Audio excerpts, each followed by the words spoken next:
talk to anybody about this case? Did you comment on anything or read anything or post anything about this case? Did you review anything about this case? Did you attempt to do any research at all about this case, the defendant, or the subject matter? Okay, that the record reflects that the jurors have all answered no to the court's inquiries. Okay. Officer Jefferson, you are still under oath. Okay. State to continue.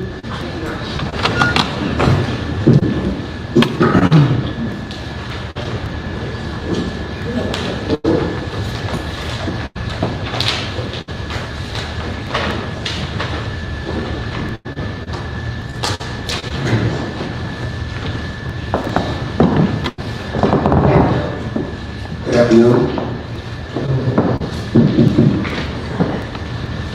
So we're continuing your testimony from this morning, and I was in the process of asking you about your investigation. I believe I was asking you if you had taken any interviews or taken any recorded statements from anyone. Yes. Do you recall? Yes. Right. Now, specifically, I think I asked initially, what was your information or what was your thoughts about the death of the child initially? There was a homicide. Okay. And you gave us a testimony as to why they were. Yes. Through your investigation? Yes. Okay. Through your investigation, you were contacted by another examiner's office. And what happened? I don't want you to tell me anything that was said, but what happened after you contacted by another examiner's office? I attended the office and at that point in the investigation, my opinion changed. Okay.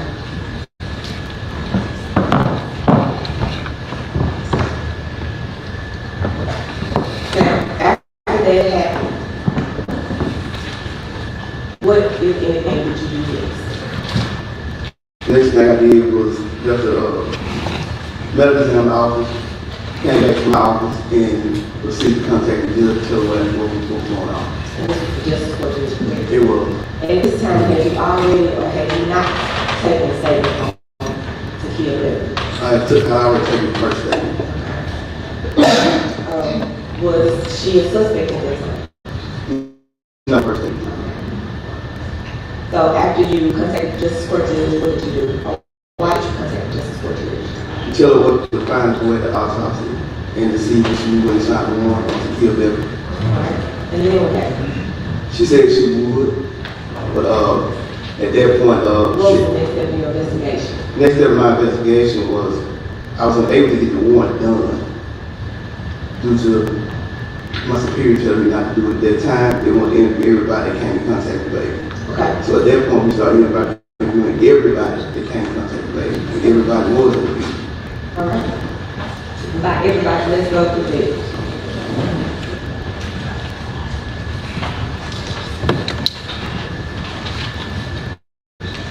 Did you interview, or you can tell me who you interviewed? Anthony Skinner, Daniel Skinner, Wiley Davis, Portia Davis, Andrew Bevily, Deidre Smith, I think I'm missing one too. There was a lot of them. Alexis Neal? Lexus Neal, Evan Neal, those two minors. I mean, matter of fact, I interviewed Evan, I think, 3 times, and yes, it was twice. What, if anything, after having those interviews, led you to take the next step in your investigation? The one investigator revealed in those interviews that baby Jurayah was fine, and when she was in contact with everyone. Everyone said she was fine, everyone said she was eating, everyone said she was safe.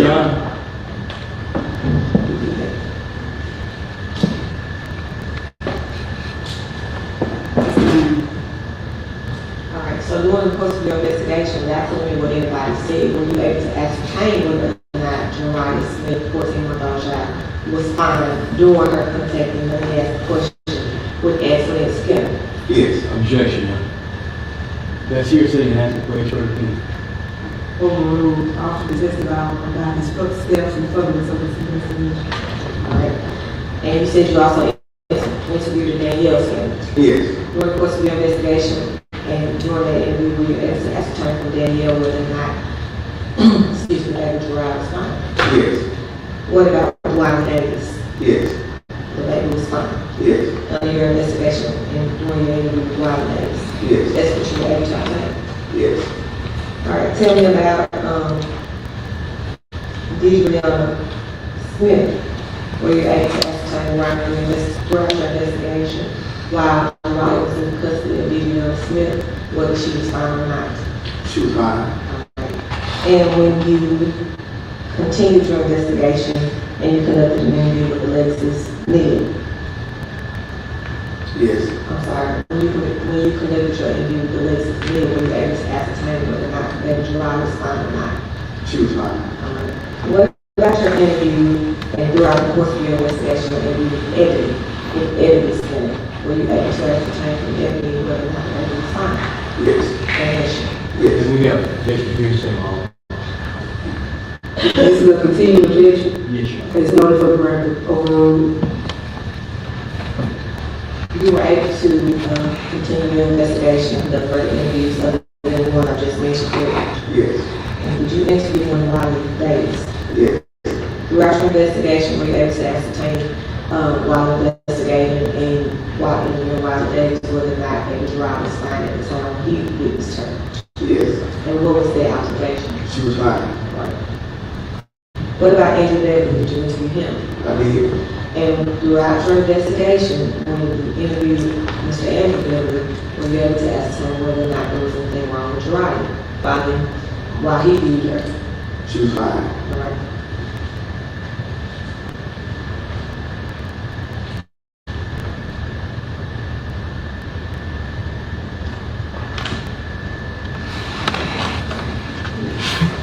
When you talk about all these witnesses that I just mentioned, Antoinette Davis, Edmund Skinner, Antoinette Skinner, Edmund Skinner, etc., Ron Davis, when you interviewed these people, did you record the interview? Yes. How? The records in my office. Have you since looked at those interviews that you recorded? I am. Did you, were you able to ascertain if you looked at the interview, it was a complete interview of all of those witnesses that you recorded? Yes. And you recorded their interviews for you? Yes. And were those interviews that you looked at the same as the interview that you conducted at the time when you interviewed them? Yes.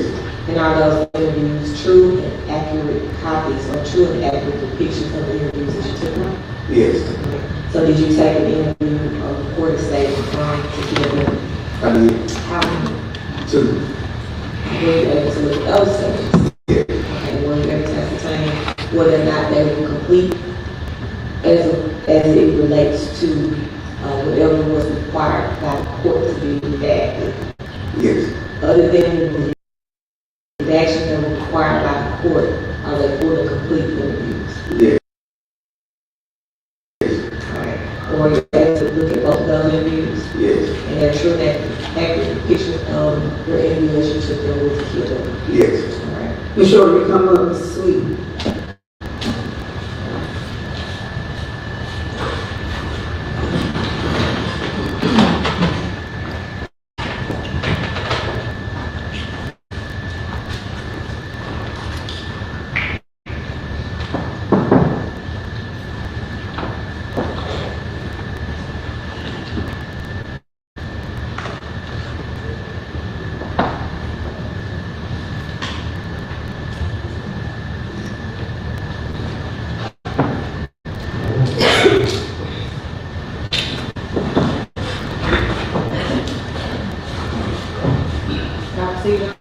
Yes.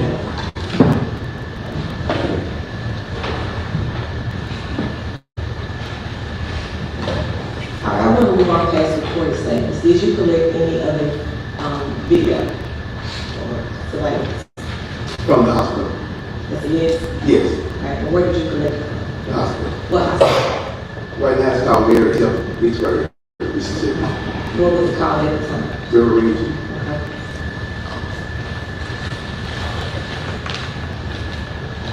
Have you told us about your investigation? You initially said you were out on scene and you did good? Then she talked to the officer and took photos and ascertained that the house had not been broken into the night before. Okay, so we've gone through that, you've also taken the court statements from several witnesses, correct? Yes, Including the defendant in this case. yes, And then now you've also told me that you have videos letters from the hospital. yes. Why is it that you're obtaining videos letters from the region at the time now called Beverly Hills? Through the investigation, I discovered that Jurayah had been in the hospital for 8 hours. That camera all over the hospital. And why is that relevant? Rather than show the condition while she was at the hospital. And did you view that videos letters? I did. And were you able to ascertain whether or not she was walking or anything in the video? She appeared to be fine. Okay. Did she walk in the video? Yes. Now,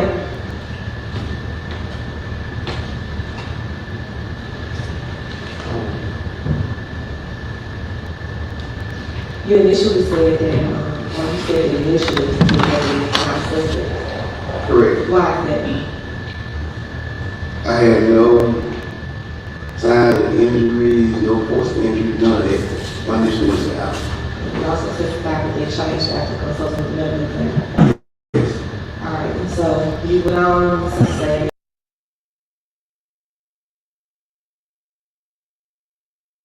that you continued your investigation, that you wanted to speak with witnesses first. Yes. What, if anything, did you do after you spoke to the witnesses and recorded their statements? I spoke to the witnesses and recorded their statements. We moved to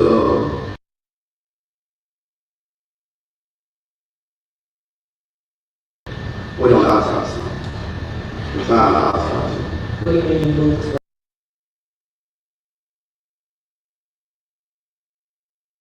Wait on the autopsy. That was a decision we made to wait. And why was the case go to grand? To seek indictment. Okay. And was the kid Beverly ever indicted? She was.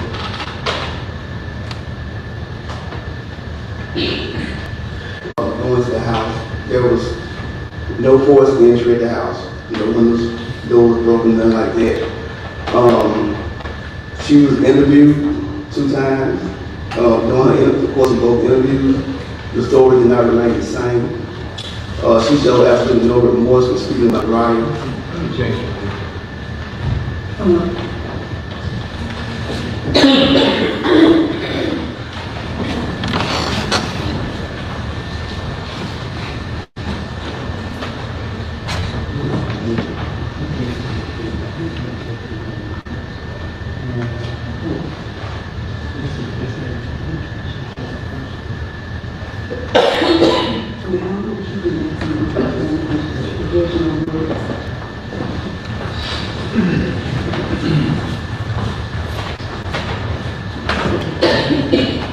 So before we was left, my question was, initially you said she was not a suspect, Correct.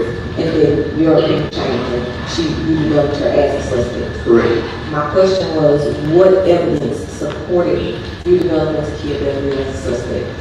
We went to the house. There was no sign of forced entry, no windows, doors broken into it. Nobody broke into the house. The key and more to adults in the house at the time. During the course of the investigation, the key of Beverly interviewed 2 times. During the course of her interviews, she changed her statement during 2 interviews. They are not the same. When she was questioned, she showed no remorse when talking about Jurayah, but when she talked about Morris, she tended to act like she's crying, something like that.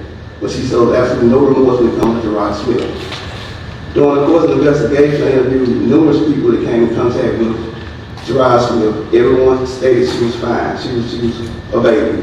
She was eating. She was playing.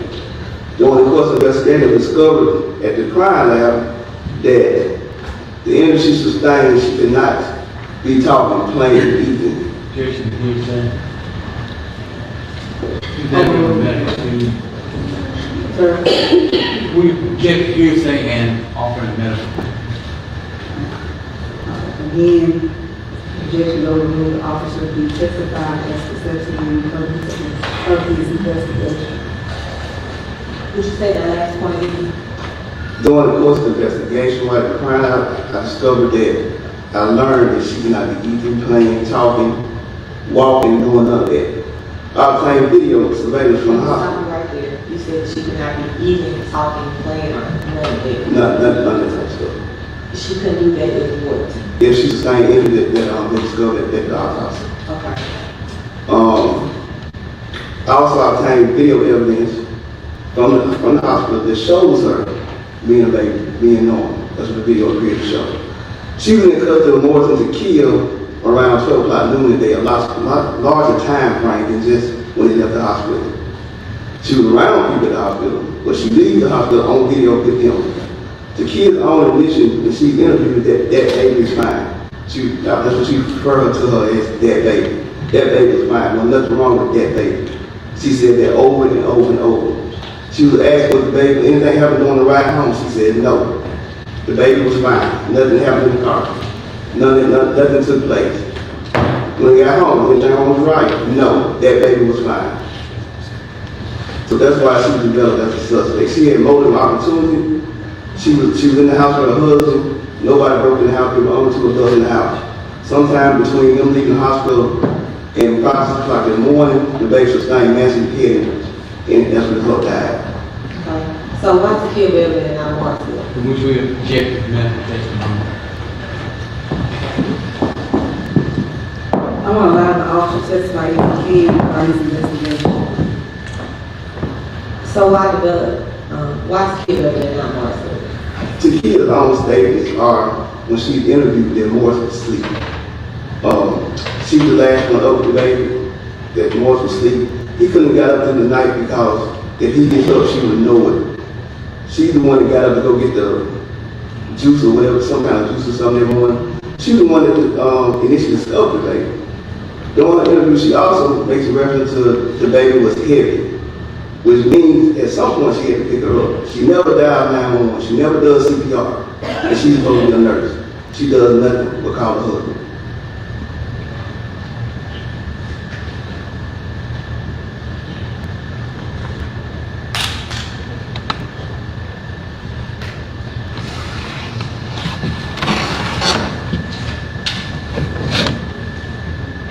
Your Honor, Coach? Yes.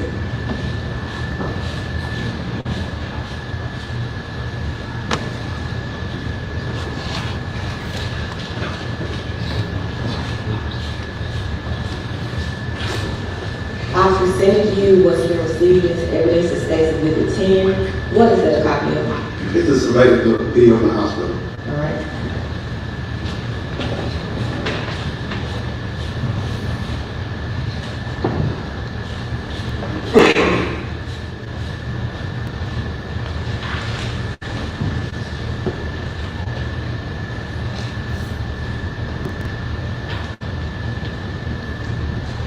Now, I'm going to go back and I'm going to ask you several questions about the video surveillance. I'm sorry, not video surveillance, but the recorded video of the interview that you conducted, or both interviews that you conducted with Bevilys. But let me ask you about the second interview. First interview, was she read her rights? No, Why not? she was not a suspect. She was free to leave. We didn't think that it was a homicide. Okay. And you told us about when your idea of that shifted, correct? Yes. What about her second statement? Did you read her rights? I read her right before she was interviewed on the second stage. Why not? Because at that point she was a person interested suspect. And then was after you Came, I'm sorry. When was that? after I came from the crime.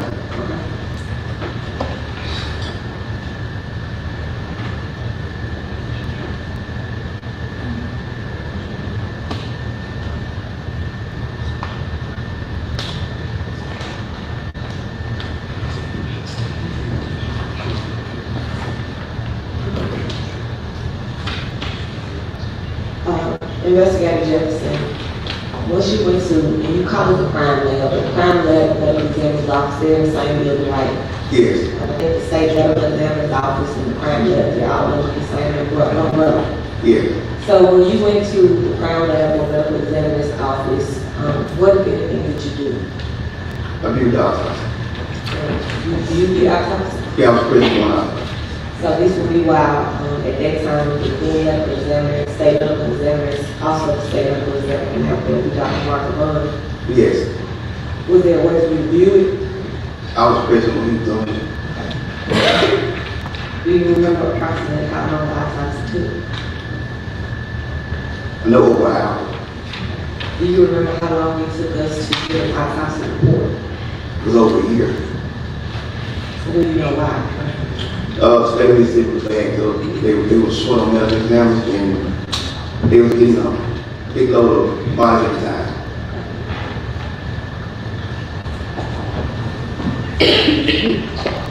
What did your investigation reveal about the behavior of Jurayah while at the hospital after you conducted your interview evidence? This was fine.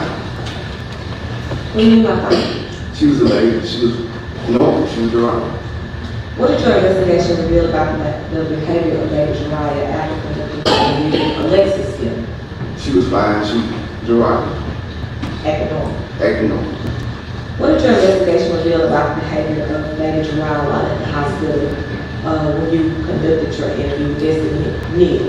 Yeah, we gonna get this hearsay and we're approaching. Yes.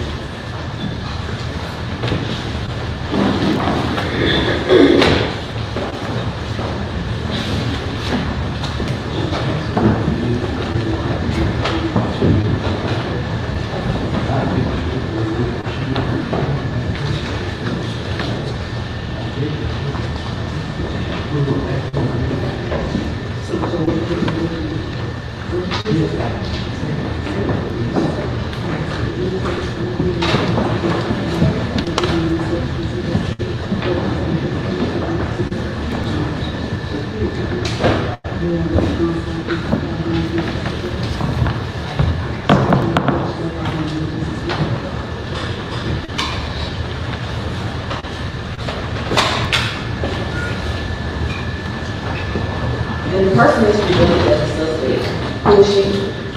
She killed them. Do you see her in the courtroom here today? She's over there for counsel. Can you point her out and describe an article of clothing? Flush down around. Hold on, let me help you to it. Y'all made a record reflecting the witnesses identified today.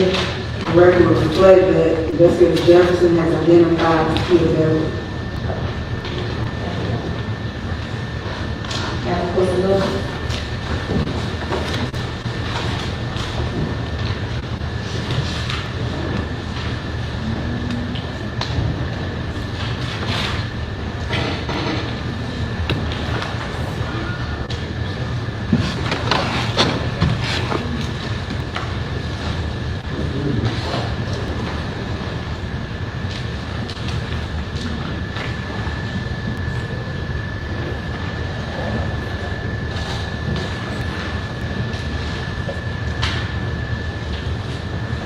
Now, there are two of the witnesses, I just asked that he be subject to recall. Mrs. Sweet? Yes, sir.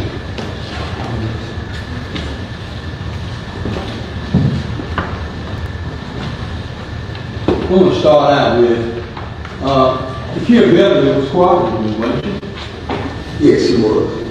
When you came there to the house, the kid Beverly did everything you asked her to do, isn't that correct? Yes. She didn't have to give you a statement. She willingly gave you a statement, isn't that correct? Yes. She came in, she showed you completely around the house, isn't that correct? No.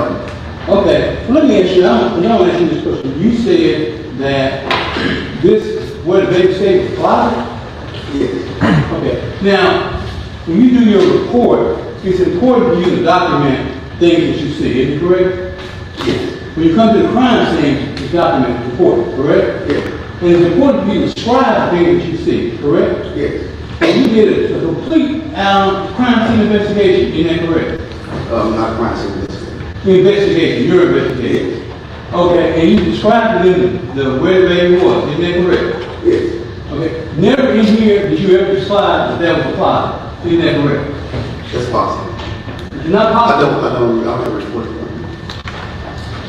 Your Honor, I ask that I see whatever it is. I'm having this report. Show it to her, please.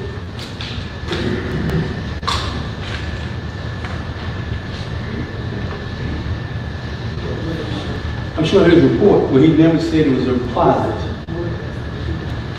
Well, I'm gonna show him the part of his report, nothing further than that.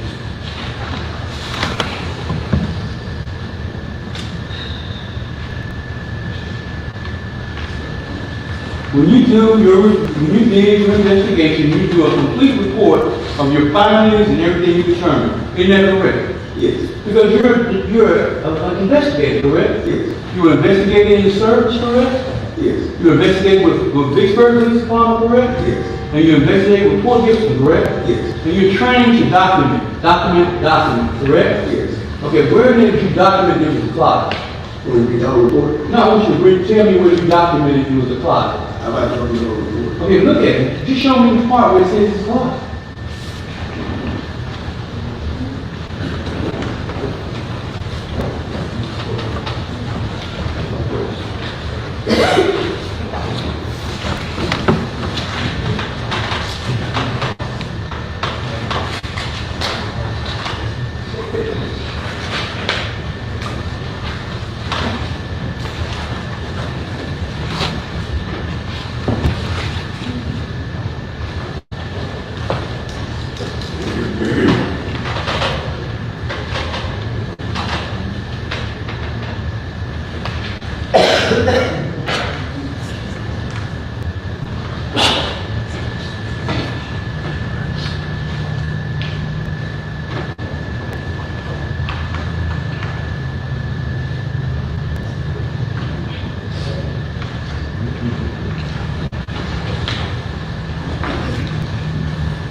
I'm not saying why I said what it was. You didn't say it was a closet, did you? I didn't say anything what I didn't say. Well, you gave sworn testimony in this case, didn't you? It was a closet.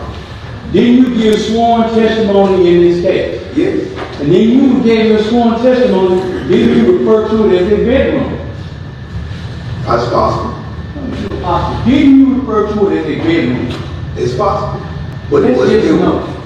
I do not remember. Isn't it true the first time you said that she stayed in the closet before this ladies and gentlemen, the jury here? Because it's a closet. Okay, well, you didn't, when you gave your report, which you were required to do, you didn't say it was a closet. I didn't say what it was. When you gave a detailed sworn statement, you didn't say it was a closet, you said it was a bedroom. It's a closet. Didn't you say it was a It's bedroom? a closet. Let me go. Put it up.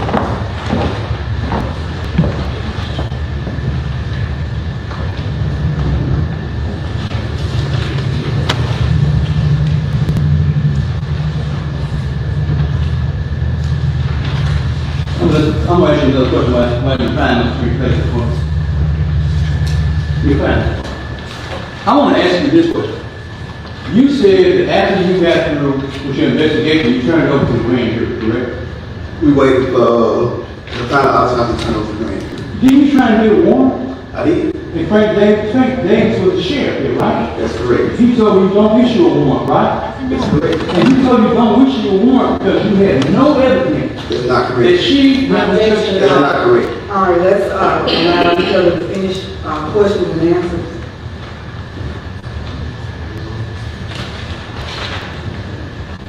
I want to go to page 250 and transcript. All right, hold on just a second. I need y'all to approach.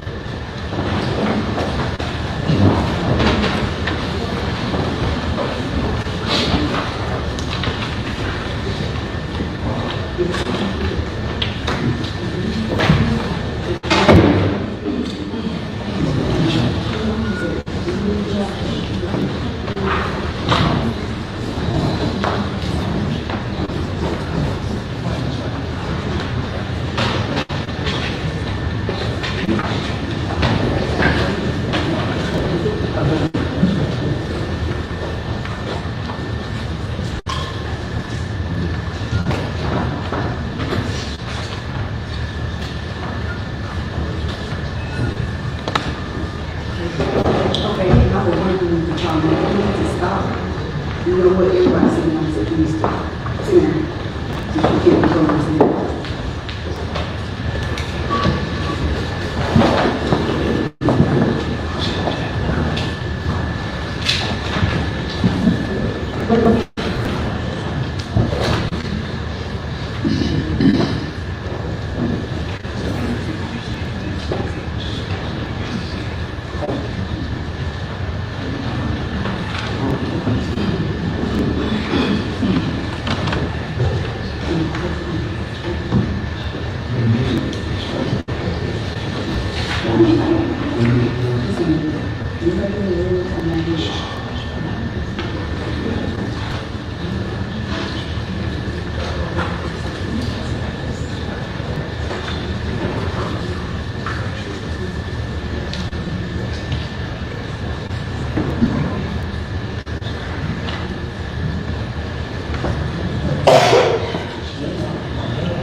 Sweet.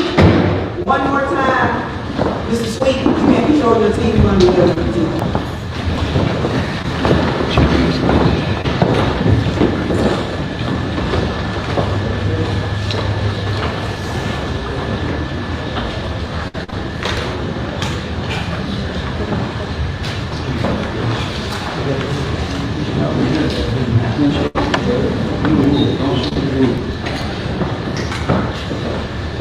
Now, Mr. Sweet, my question to you about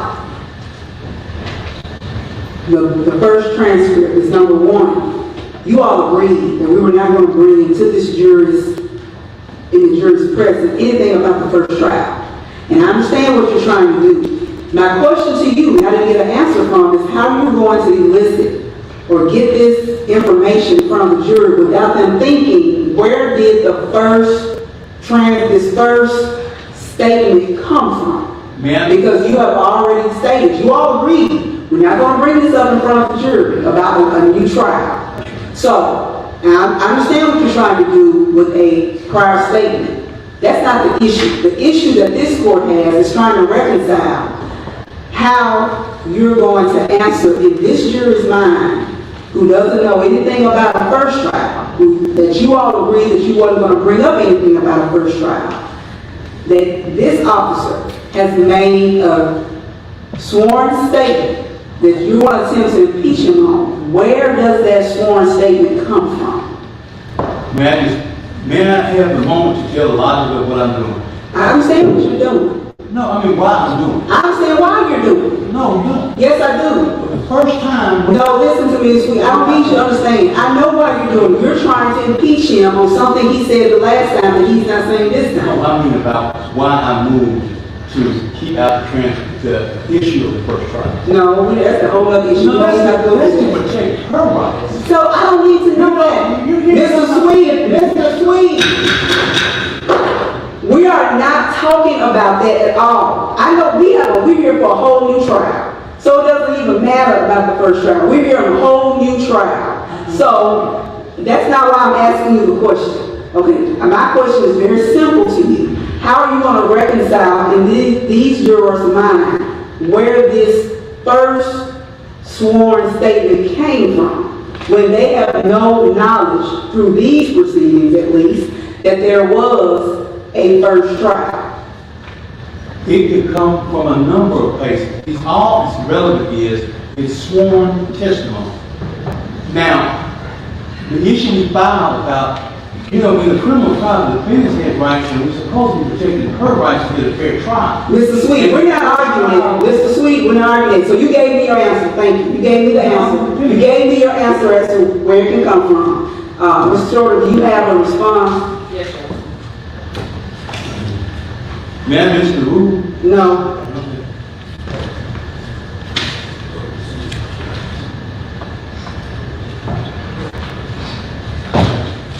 Yeah, it's the same argument with the addendum. The argument that I made at the bench, there's no way to bring that in. The court has already ruled and the parties have already stipulated that we would not mention anything from the first trial. And the argument that he gave sworn testimony, the officer is only giving sworn, even if it's not referred to as sworn testimony, but it's sworn statement, it's still showing that it's sworn, and the question becomes where is it sworn from. In addition to that, I don't understand how we get something in from the last trial without violating the order, which is we don't mention the last trial. And lastly, I don't believe that the witness has been properly impeached. If the witness was properly impeached, the witness in the first trial, he was asked about it. He did testify that it was Aubrey's room. Today he testified it was Aubrey's room, and it was never in dispute that it was Aubrey's room. It's just a closet inside of Aubrey's room. So I don't believe that the witness has been properly impeached. In addition, at the first trial, he wasn't even asked a question to describe the orders that the rise privilege actually in. He said it was in the room. He testified that it was in the room. It was just in the closet in the bedroom. Mr. Sweet, let me see what you have.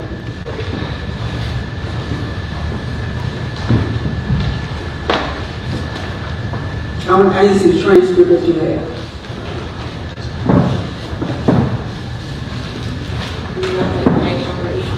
I'm page number 250. Is this on the page? Show me all the way.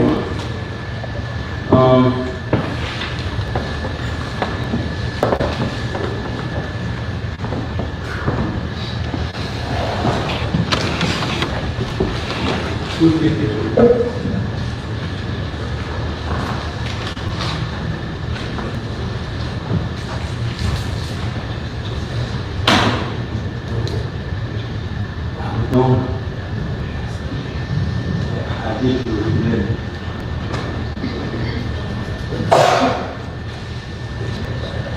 Is there another page, please? Or that's it? You just stop right here. What page is that? 253.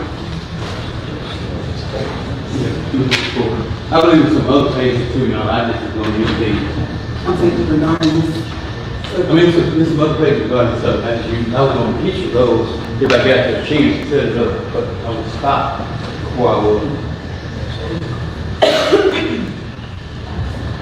Okay, I guess I'm looking for testimony. What do you mean?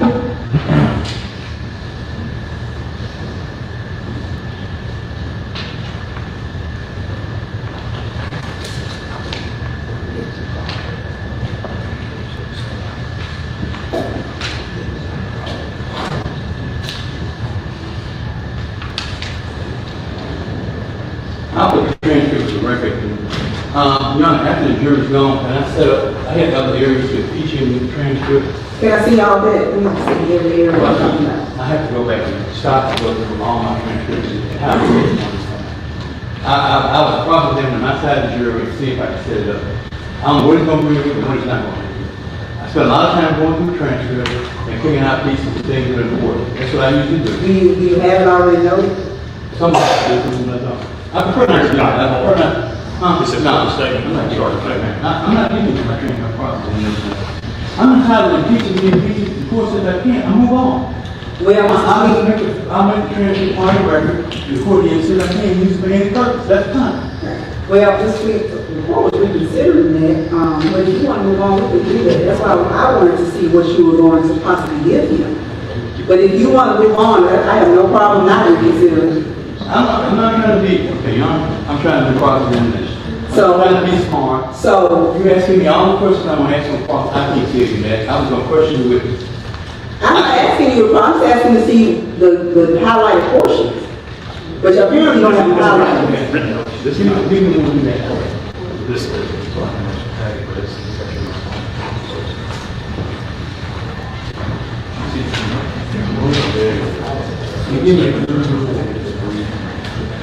Just for this area, for this whole.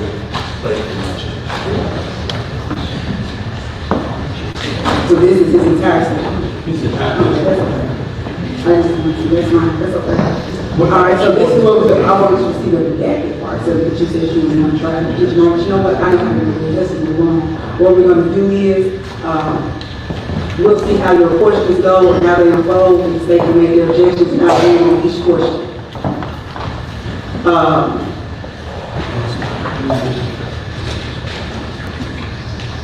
This is monitor. Can you all move the monitor closer to this side, the corner of the table? The jurors cannot see Ms. Bevilys.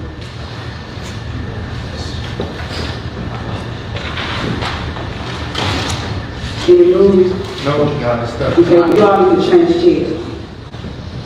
Yeah, I thought we did not. Well, that's- whichever way, you don't know anything.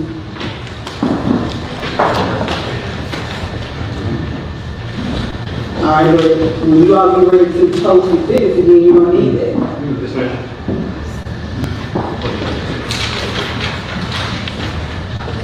So that the record is clear regarding the objection, transcript of the first trial. The court is going to reconsider its ruling to the extent that we will see how these questions and proceedings will go. The state can make its proper objection during the time, and the court will move on each question. All right, that's what we can do.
Where you can continue. I'm going to show you and I ask you, have you ever referred to this 2 minutes as a bedroom? Next time. It's God. I said, hey, have you referred to this as a bedroom? I do not recall. We see in your sworn testimony, refresh your recollection and whether you refer to it as a bedroom. Yes. May I approach? Sure. And you show that too, you sure?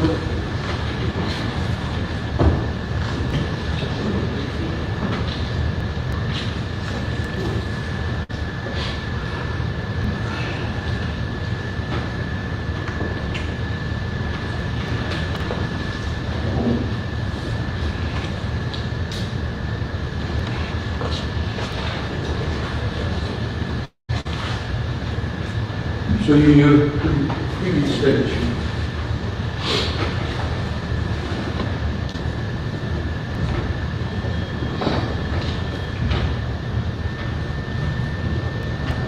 Don't answer, just read. Yes, I read. Then you refer to the bedroom? Yes.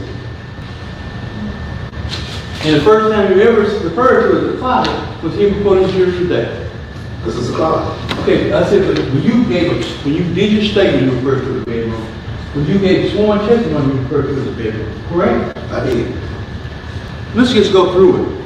Can you show the ladies and gentlemen a piece of the bedroom? You were in the room? Come on.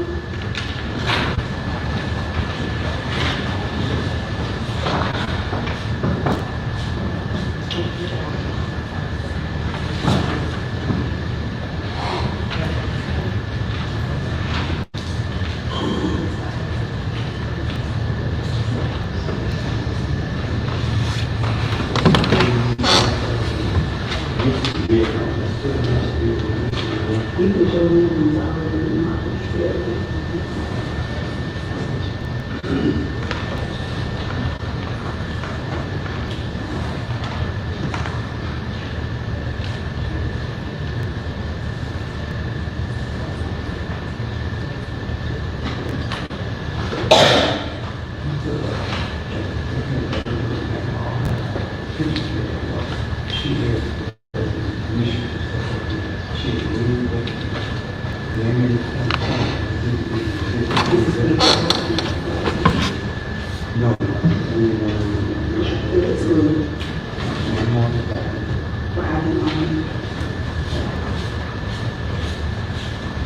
So these,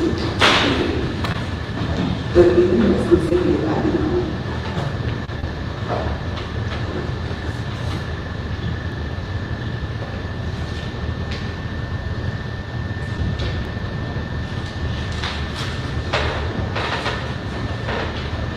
May I approach now? yes, And I just want to show you basically what that door was. You know what that door was, right? No, I do not. That's the door to the master bedroom, isn't it?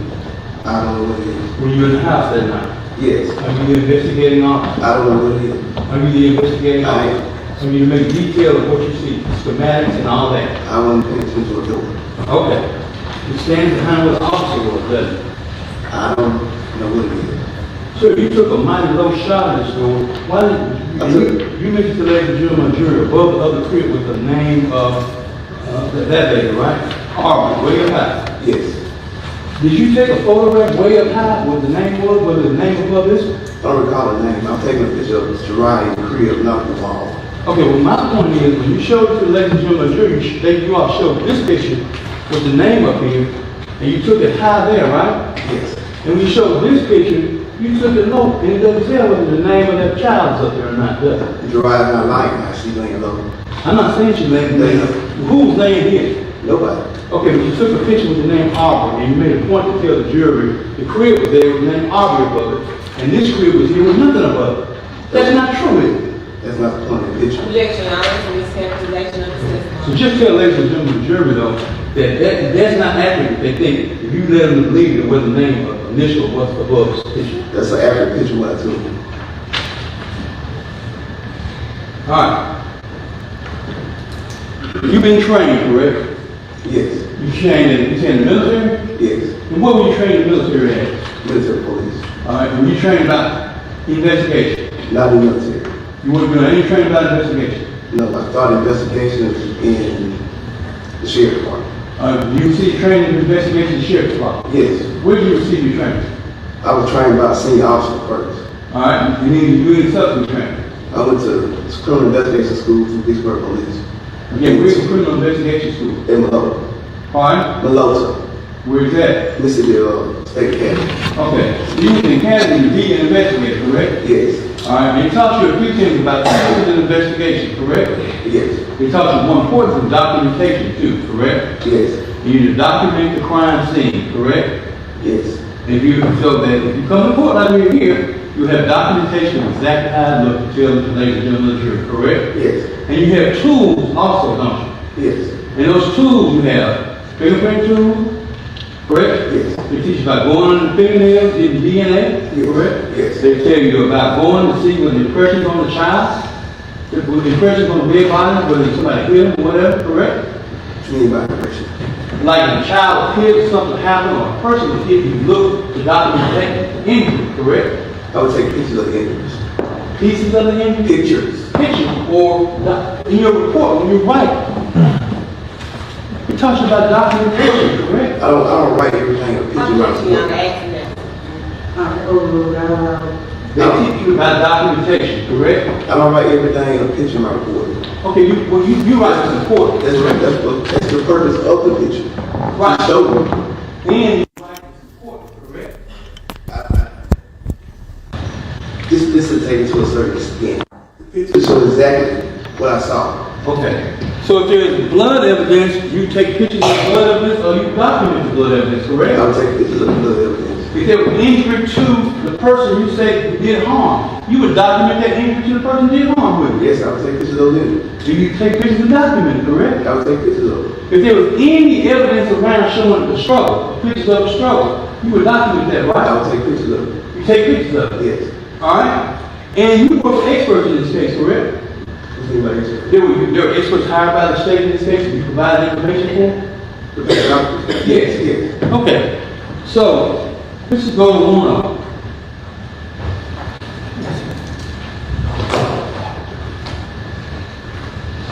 One of them is Mr. George Nichols. You know about Mr. Nichols, right? Objection, objection.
So I'm going to go through.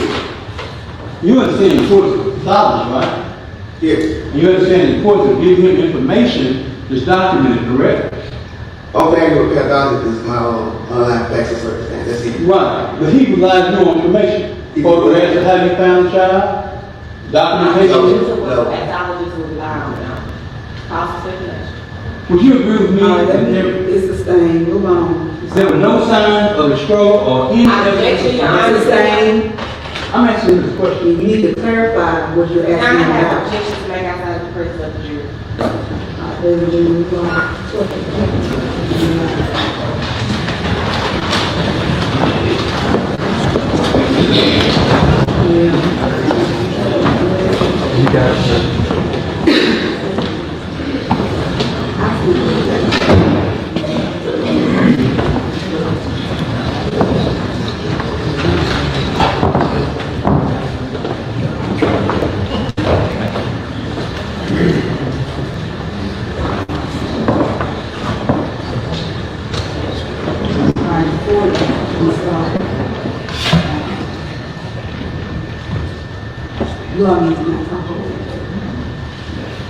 We all been before we know how this works. I understand passions and emotions and tempers are high. We need to control ourselves and be restrained so that the record is clear. So when questions are asked, of course, Officer Jefferson was the question and answer for the answer. If there's an objection, please wait until the court gives an objection before the question is answered, or you go to the next portion. There's an objection on the floor from the state.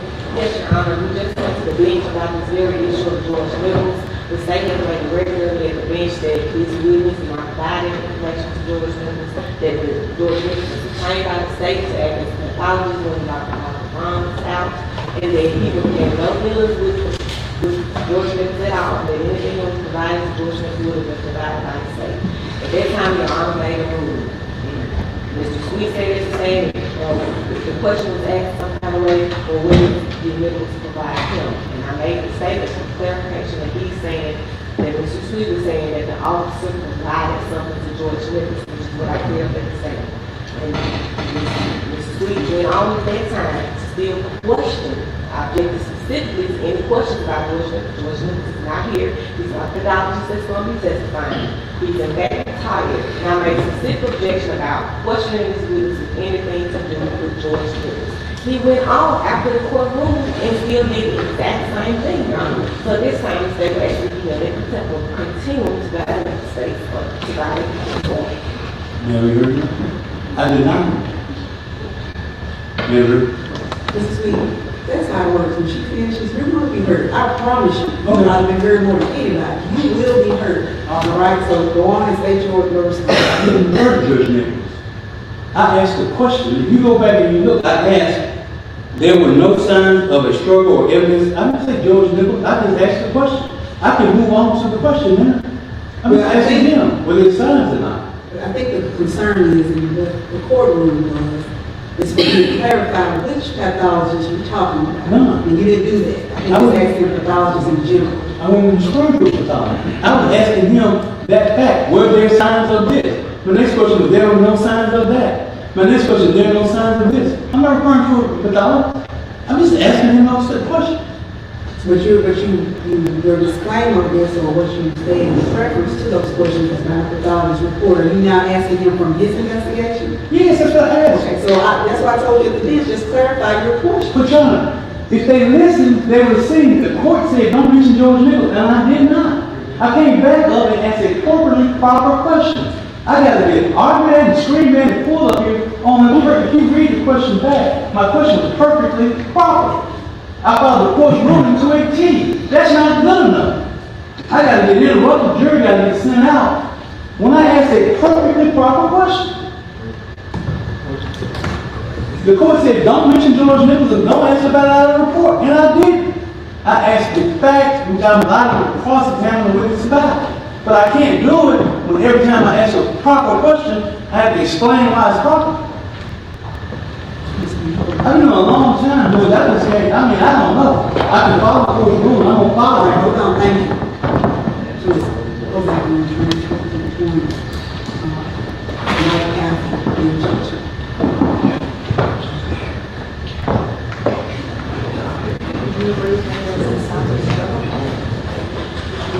Where is that?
Objections overruled. Just review that. Now, may I make one statement before? When I objected, I used one word, court called me to the bench. I said objection here, I said objection here. Court called me to the bench, said, this court, we only use one, Mr. Sweet Dog. I said, can I use one word? He said, use one word. I'm getting speaking objections. Ain't nobody saying anything. I get it the way the court said from the beginning. Nobody says anything. I'm in the middle of my cross, I'm getting speaking objections, the elector and the witness, and I'm asking proper questions. I mean, it's just, I have a leg I got to defend. And I'm going to follow this court's ruling until the 10th. I've been on this 42 years. I've cross-examined on how many witnesses. I can follow court's ruling and do my cross-examination. I know how to do it. Just give me a chance to represent my client, please. And please have her not doing speaking objection. The court admonished me. I haven't even done one. And I follow it. Can I have the same amount of respect? It's a respect issue at this point.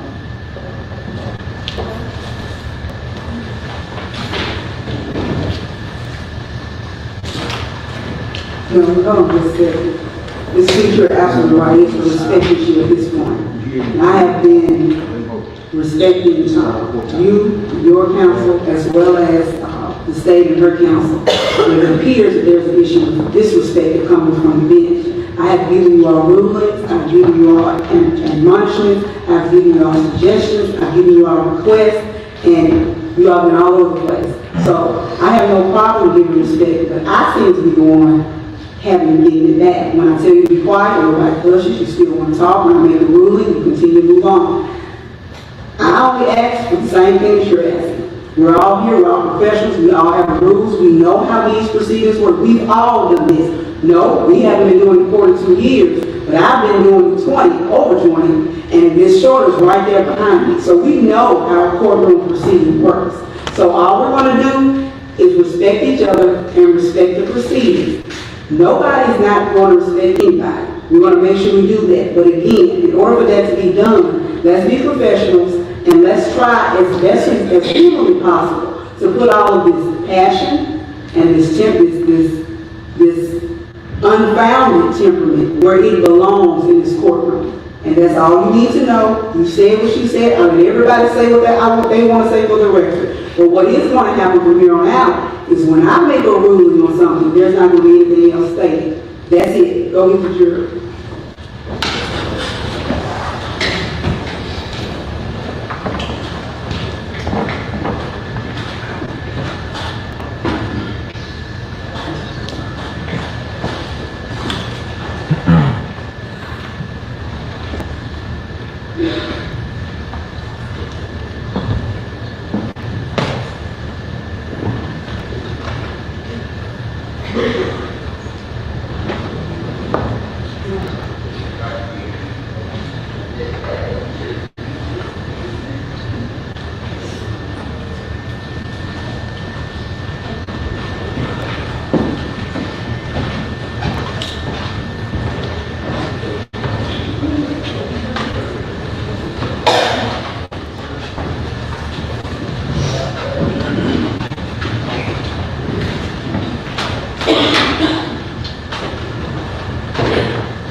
As I was asking you, there were no signs or any evidence of traumatic encounters in any of the Jefferson photographs, were there?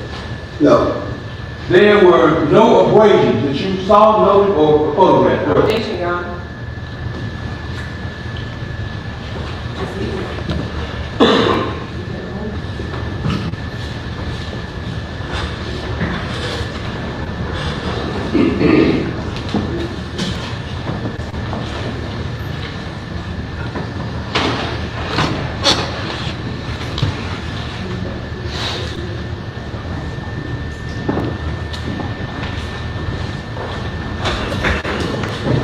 As I was asking you, there were no abrasions, lacerations, were there? No. There was no swelling, no edema, was there? No. There was no limb deformity, were there? No. There was no bleeding, hematomas, was there? No, There was no pinching or recent contusions, was there? no,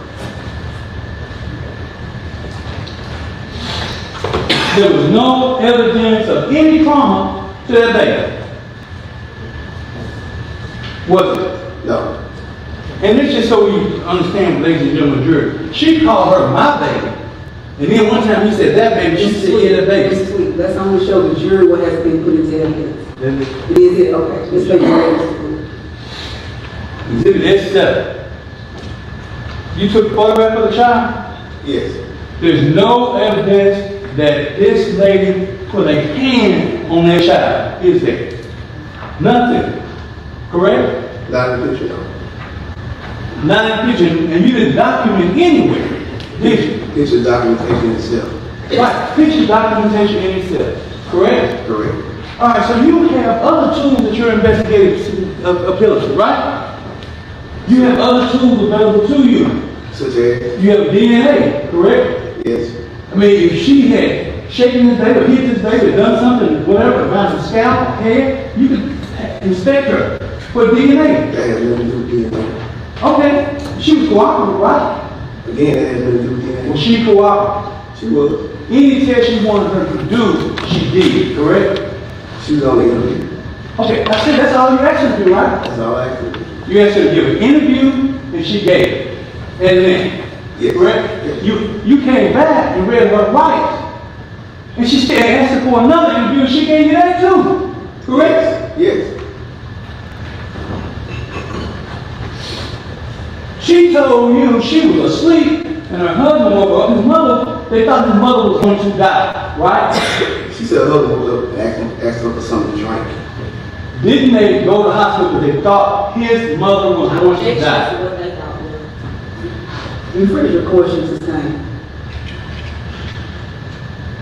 The mother was in the hospital, right? Moore's mother was.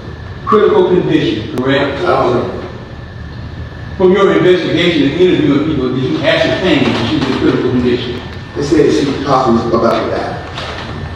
Nobody said critical condition. You referring to critical condition. They don't call that critical condition, you got to die. You asked It don't get no more critical. That's why I found my investigation. It was that she was about to die. Nobody said critical condition. Said you just said. It's like, okay, I got you. Excuse me. Well, they ascertained from your investigation she was about to die. Yes. All right. So he was upset about it. Who was he? Objection. Morris, the husband. I don't know what he was.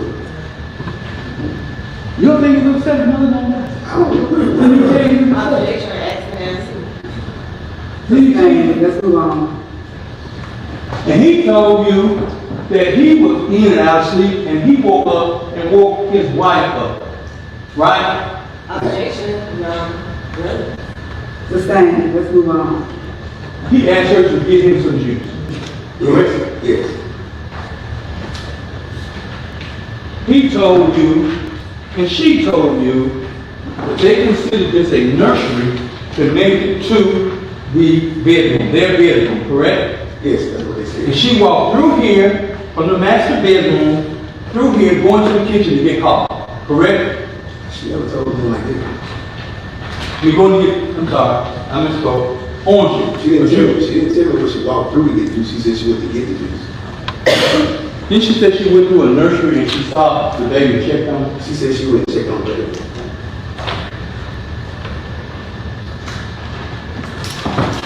So, you do your investigation to develop a suspect, correct? Yes.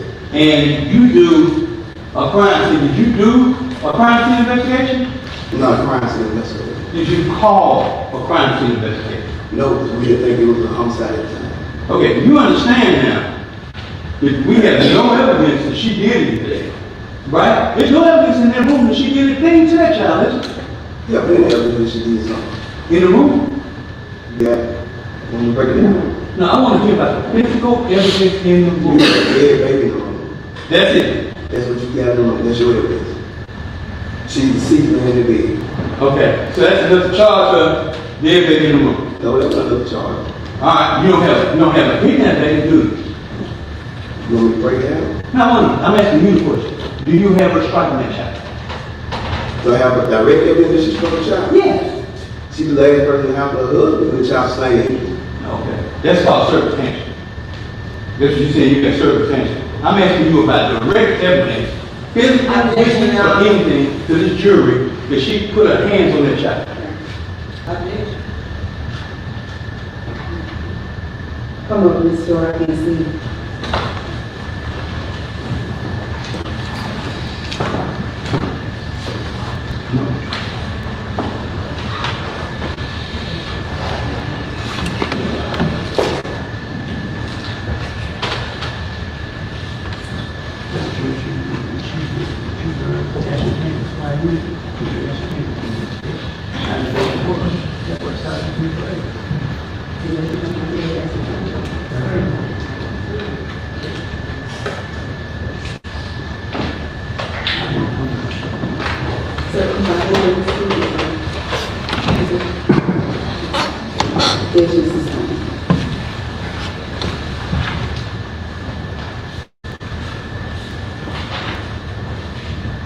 Here's a picture of a crib. Yes. There's no evidence of anything in the crib, right? No. Okay, so we see you have the ability to detect if there was some blood splatter, blood, or anything. You have the ability to do an investigation and detect that, right? Yes.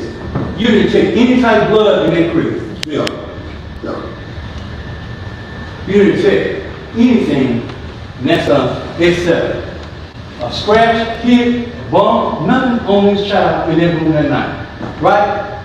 That's correct. Nothing. Nothing on the crib, correct? That's correct. No CSI. Nothing, right? There was nothing on the crib. Nothing on the floor. No. Nothing on the walls. No. Nothing in the bedroom. No. Now you learn that a lot of people over the weekend and week had that child. Yes. Was it about 15?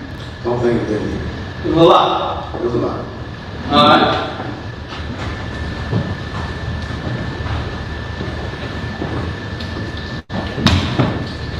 I'm not, man, I'm just, you the investigator, right? Yes.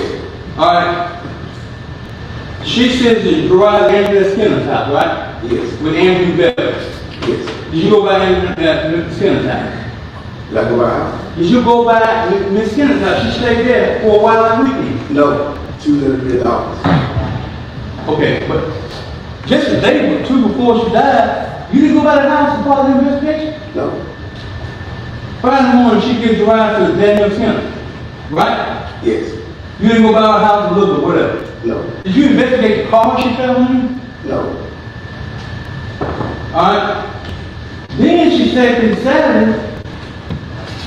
She's taken to Emily Neal's house, right? Emily Neal brings Destiny Neal to Jurayah Neal and Alexis Neal to Antoinette's house, right? Yes, those are her kids. Pardon? Those are her kids. She brought them to her mother's house at night. Alright. So, did you go by the house? No. Did you go take any pictures? There was no reason to go by the house. There wasn't no reason. No. Because everybody said they didn't do nothing. Everybody said they was fine. Okay, I mean, that's your investigation. They said we ain't do nothing. Don't go by the house. You can go look. No reason to go by the house. Did you look at the vehicle she was traveling in? They were not found in, and their vehicle was not found in the house. There was no reason to go by the house.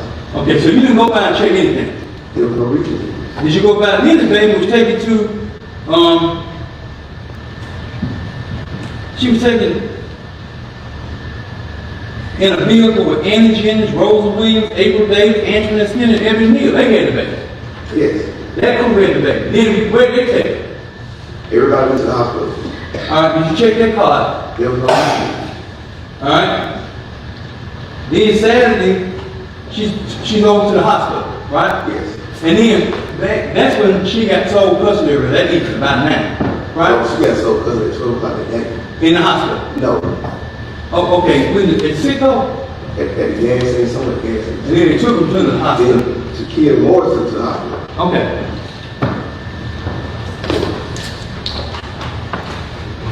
Did you go to the mother's house? Whose mother? Jurayah. No.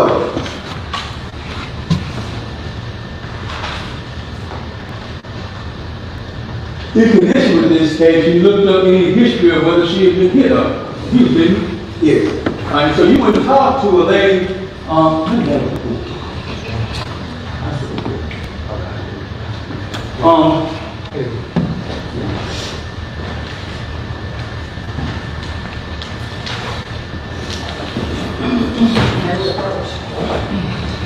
Yes.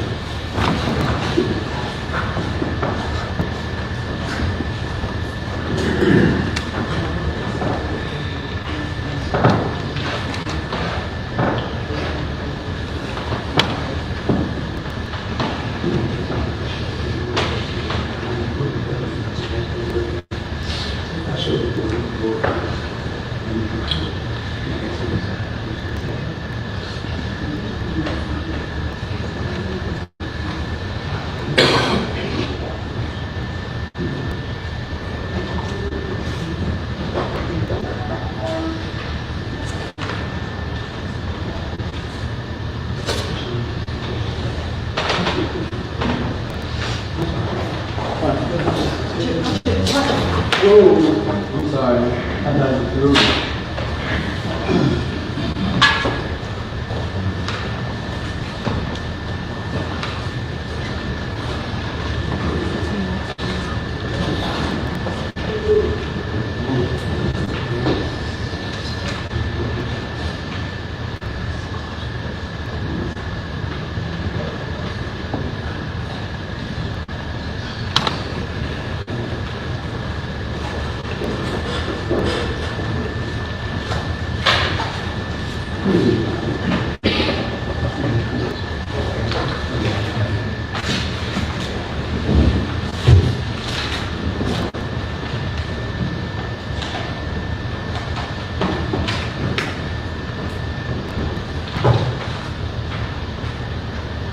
You questioned Ms. Baker and Bianca about whether or not the Jurayah ever had abuse in the home? In their home? Yes, And the answer was no, wasn't it? it was. So the mother and the grandmother told you that there was no abuse of the child in that home by the kid, Morris and her wife, Objection, right? yes, sir. Isn't that right? Isn't that right? Objection, yes, sir. I'm going to rule the objection. The officer testifies what he learned of the steps and further into his investigation. Listen, ladies and gentlemen, the mother and grandmother said that there was no abuse of their child in that home. Isn't that right? The correct words from the mother was that she was not able to say in the care of Morris Bevily. Those are the correct words. And they also said that she felt the baby safe. Excuse me, may we finish this answer, please? Finish your response. They said the baby, she felt the baby was safe in the care of Morris Bevily, her father. They said that they were asked whether they read right here, they were asked whether the child I would ever ask had that the witness not read. Excuse me, on that approach.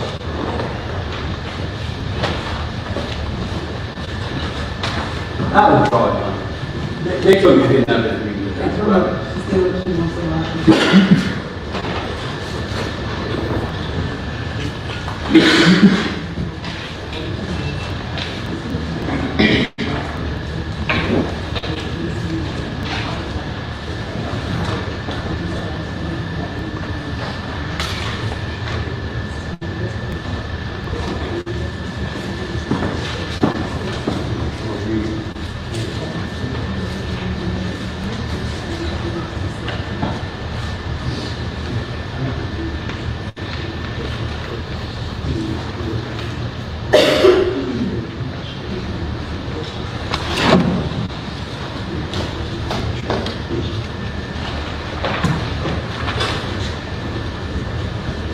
I don't want to be repetitive, but you asked me about it, they told you no, they was in the house.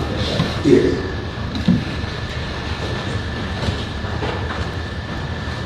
So let me just get straight to ladies and gentlemen of the jury. CSI evidence is none, right? As far as blood status, stuff like that, no. As far as injury to the child, as far as bruises, contusion, as far as injury, marks on the mom, marks on there's no CSI evidence, correct? Not visible. Not visible. Visible. What? Not visible. Not visible. Okay.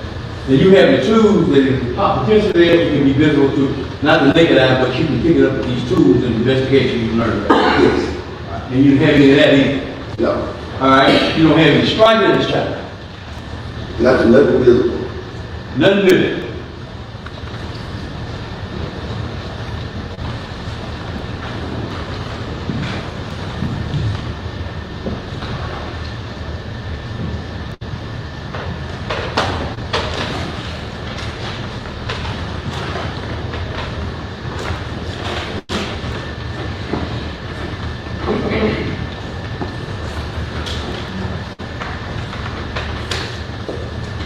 Now,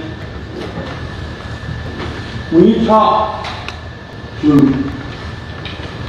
Ms. Bevily, you said she came to the house. You came to the house, right? Yes, Okay. And you made a point to ladies and gentlemen of the jury saying she didn't have any remorse. Correct? she showed no sign of remorse or emotion. Okay. And you said that was a factor in you developing her as a suspect. Correct? Yes, That would be important. Correct? yes. And so you're taught as an investigator, if something's important to, what you gonna do with it? You can't photograph it, write it down. I don't write every little detail in my report. You gonna document it. I don't document every little detail. Well, we know, you show the documentation. I don't do it. Oh, okay. I can testify to it. I see, you testify to it. You gave your own testimony before, a while ago. Did you testify at that time when you did that? No remorse. Come on.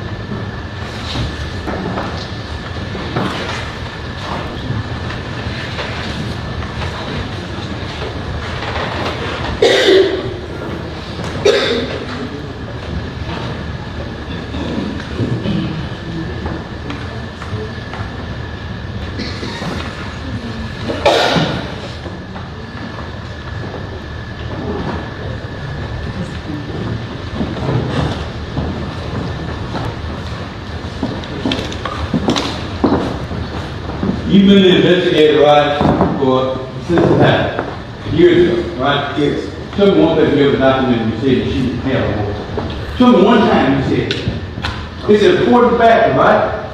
That's why you developed her as a suspect. Show me where you documented. again, I'm testifying to it, I don't write everything down.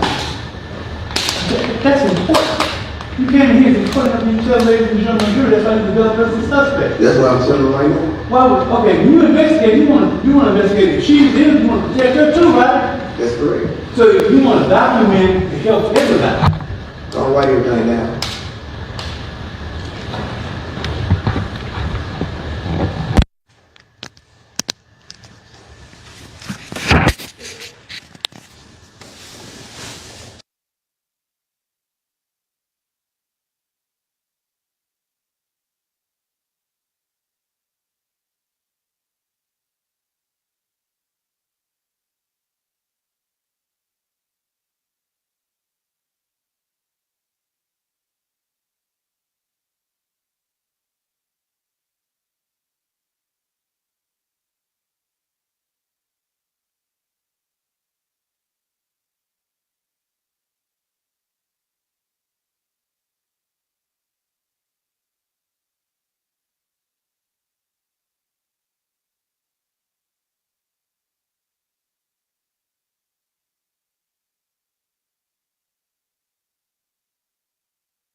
Do you have a supervisor, somebody you respond to? Yes. Who do you respond to? Carl Fleming. Who? Carl Fleming. Carl Fleming? Fleming. What was his position? He was assistant chief deputy. He's assistant police chief. Assistant Chief Deputy. All right. Did he record anything that you said? Come on, statements. Yeah, say. He said in on. Pardon? He said in on some of the statements. No, I'm talking about from you. Did he write anything down? Yeah. No, Okay, so you reported to him what happened, and he didn't write anything down. that's correct. Is that your complete investigation? Yes.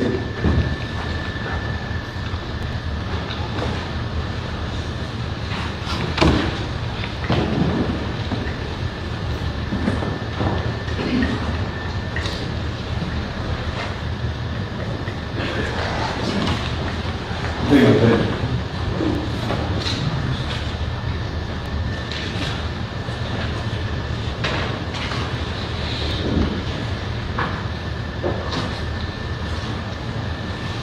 Nothing personal. Wait a minute.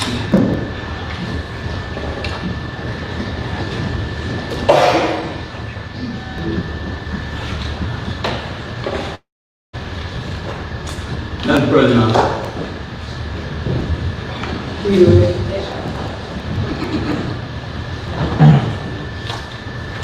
So, Investigator Jefferson, you were asking for possible information about the defendant to kill Beverly being cooperative in this case. And you said she was cooperative. Yes. And how many years have you been doing investigations? Several years. Alright, do only the innocent people cooperate? No, Have you ever had an opportunity where the guilty cooperate? that's more frequent than the other way around. A lot of times, the guilty people cooperate. They cooperate more than innocent. Yeah, they think they're smart. Objection to leaving, Your Honor. Yes, Your Honor. And you, also questioned about the defendant in this case giving you a statement. Did she give you a statement? She did. Do you ever have guilty people give a statement? Yes. Is that more common than not? That's common. Alright. Now, you were, questioning all and all again with the promoter about how important it is to document. It's important to document, right? Yes. Alright, and can you document in more ways than one? Yes. What's one way to document? One way you document is video statements. What's another way to document? Pictures, Alright, collecting DNA, blood splatter, stuff of that nature. so just what's on paper is not your only documentation. No. Alright. So did you take photographs in this case? Yes. Did you take video statements in this case? Yes. What about video statements? Yes. Did you write a report? Yes. Did you interview witnesses? Is Yes. that documented? Yes. Alright. Now, you said in one of the questions whether or not you documented the closet, and you said you took a picture of it, is that correct? Yes. Alright.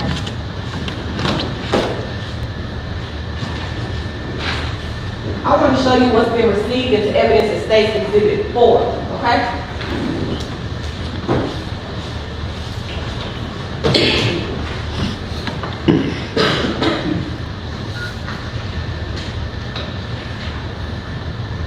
Can I see? Evidence in State's Exhibit 4.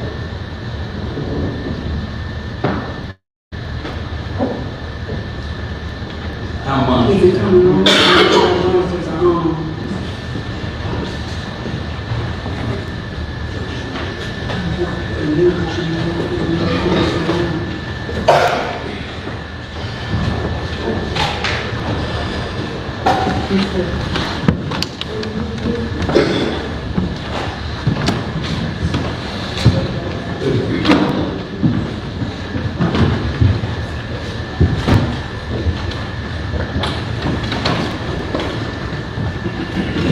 We're gonna get this long.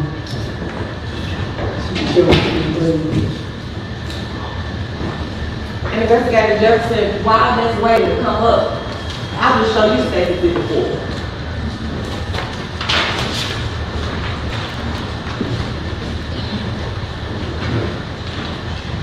What is State's Exhibit 4 a photograph of? So our bedroom. And you questioned about the bedroom and not saying anywhere before that Jurayah put in the closet, is that correct? Correct. Alright, what's in that picture, or what's in that picture to notate where Jurayah's bed is, or Jurayah's good room? Nothing. Why that? Because it's in the closet. Because what? It's in the closet. Oh, okay. I want to show you State's Exhibit 3. What's that photograph of? It's the hallway leading to the office room. Now, this room that you described as Aubrey's room, I'm not really good with measurements, but about how big would you say it is? It's a little average bedroom in a brick house. And what else is in that picture? What items? You can see part of the crib and part of the lettering on the wall, and the clothes on the floor, and also an officer standing in the doorway. There's actually another kind of like pop-up crib in there also, right? You can barely see. Objection. Maybe. Sustain, don't leave the windows. Yes, sir. That's Exhibit 4. What's in that picture? This is what the Aubrey bed is also a little crib to the right. There's a walker. To the left, there's a walker, like a box with some in it. Two dressers. One of the little dresser, one was right in the doorway. A name on the wall, and also standing to the right, leading to the closet.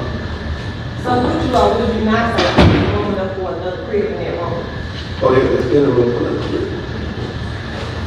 Do you see, how many cribs do you see in the room? Yeah, one baby crib is another like a bassinet or I don't really know. There's so much stuff though on top of it. Could it be a playpen? That's possible.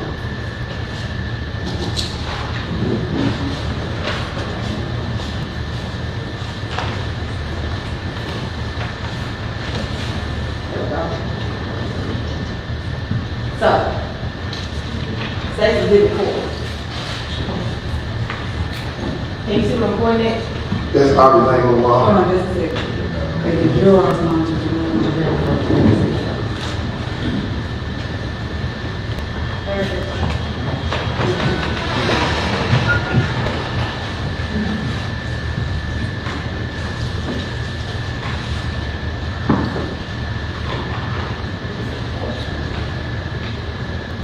So, can you see what I'm pointing to? Yes, What is that? that's Aubrey's name on the wall. Alright, you see what I'm pointing at right here? Yes, What's on the wall there? nothing, What's on the wall here? nothing. Alright, do you recall if anything was on this wall to the left of where I was running? I don't recall. Okay. Now, what does this appear to be? They got a little crib, but could be a place. It's something a baby would be in. Could the crib fit there? Could what now? Could the crib fit there? Yes, Is there a wall behind that? yes, Could the name go there? yes. Alright, but what's We're gonna behind? check on the leading and missing. Do we approach?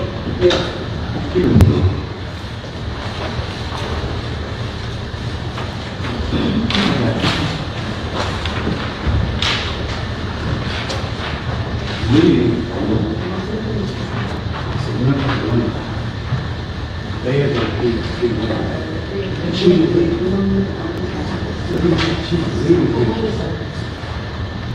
What she's doing, she's been great. She's been great, but she's really involved this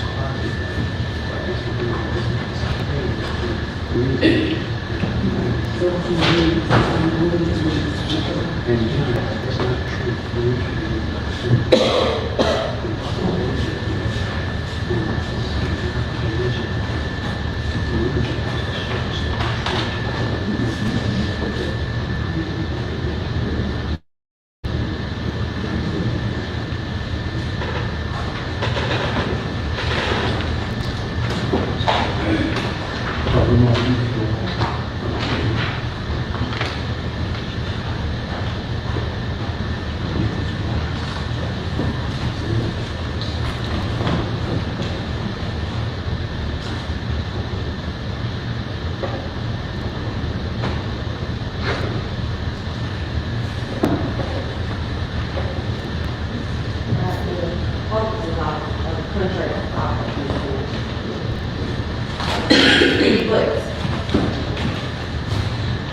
This again is State's Exhibit 3 now that we have the elbow work.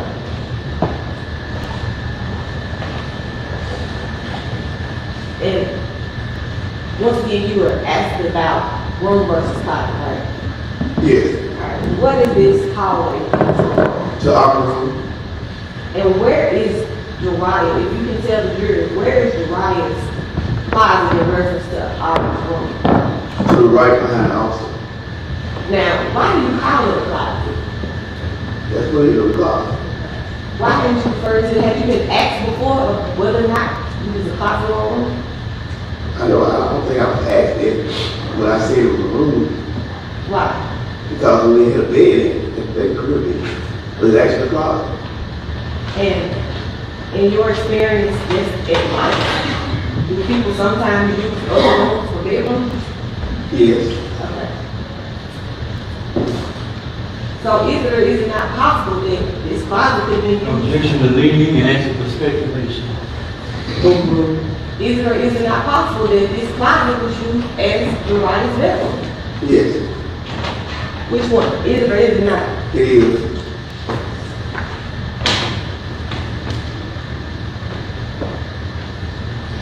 And where are closets typically located? Inside the bedroom.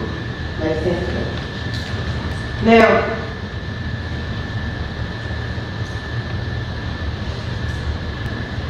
and I'm going to ask you this, whether you recall. If you don't recall, it's fine. But do you recall whether Jurayah's name was over her kid? Don't recall.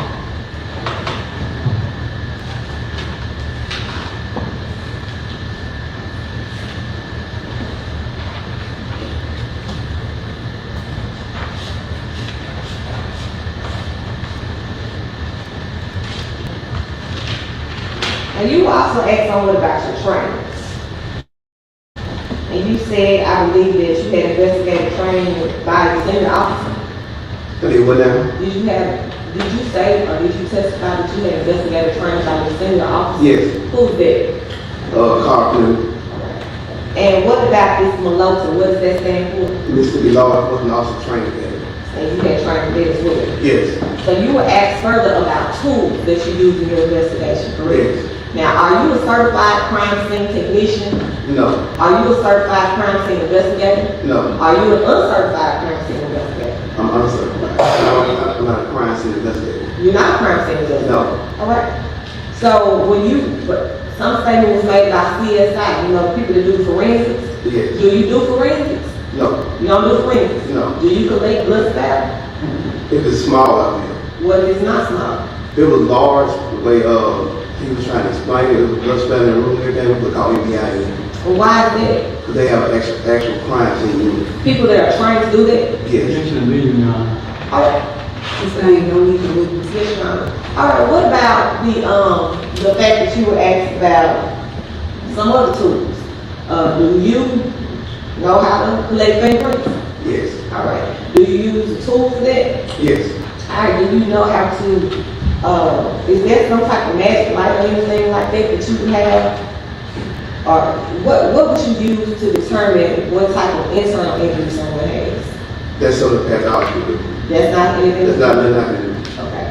So, you were asked about impressions. Can you look at a body and tell whether or not impressions are on it? If it's severely injured on the outside, yes. What if it's not severely injured on the No. outside? What if someone's severely injured on the inside? Can you tell that? No. Right. Are you trained to tell people that? I cannot tell if somebody's severely injured on the inside. What if they're not severely injured on the inside? Can you tell that? No. Are you a trained medical professional? No. You're not a trained medical professional? No. Are you trained in anything other than law enforcement? That's all. All right. Now, you said earlier when you were asked about writing everything that's reported in the report, you said you don't write everything in a picture and report, right? Right. Why don't you write everything that's in a picture and report? Because the picture speaks for itself. Picture speaks for itself. So if you were to write everything in this picture and report, you know, where would you start? This is Section 56.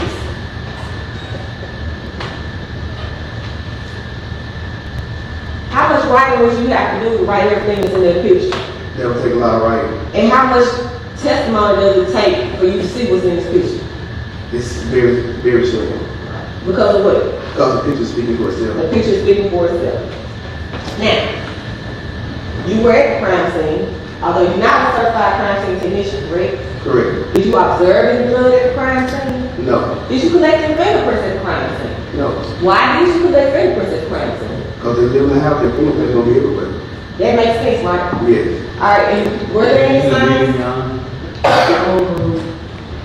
And you did an investigation? Yes. Were there any signs working in it? No. Alright. So were you looking for anybody else's fingerprints? No.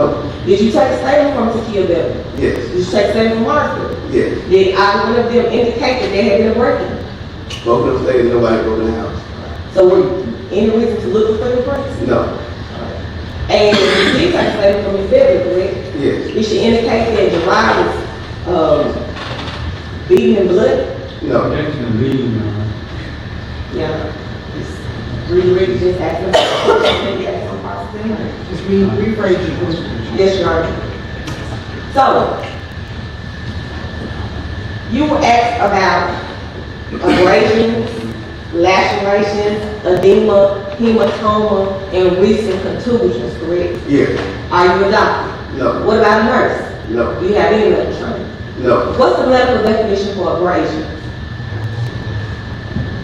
I would say maybe a cut, a scratch, or something like this. Okay. So when he asked, or when Mr. Sweet asked you if there were any abrasions, you said no. Correct. Can you definitively say that there were no abrasions? Medically, no. Medically, no. No. What about non-medically? Do you know? I don't know. Can you tell me what an abrasion is? I don't know the exact definition of Do it. you know the medical definition of abrasion? No. Do you know the medical definition of laceration? No. What about edema? What's the medical definition of edema? I do not know. What's the medical definition of hematoma? I don't know. What's the medical definition of contusion? I don't know. Because what? I'm not a doctor. You're not a doctor. So when you asked those questions on cross-examination, did you fully understand what they were, those words? Abrasion, laceration, edema, hematoma, and contusion? No, I don't know the definition of it. So when you testified that you didn't see any of those, would this be a correct statement that you didn't know what those words were? Yes. And that's because you're not a medical professional? Yes. Now, you were asked on cross-examination, was there any evidence of trauma to the child? Based on your investigation, what's trauma? Some would be injuries. All right. Did Jurayah suffer any injuries? Yes, she had massive head injuries. Okay. And you attended autopsy? Yes. And how did do you recall, and if you don't, that's fine, but do you recall how the medical examiner explained her injury? We're gonna reject you, I mean, we're gonna approach.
All right, Investigator Jefferson, you were asked.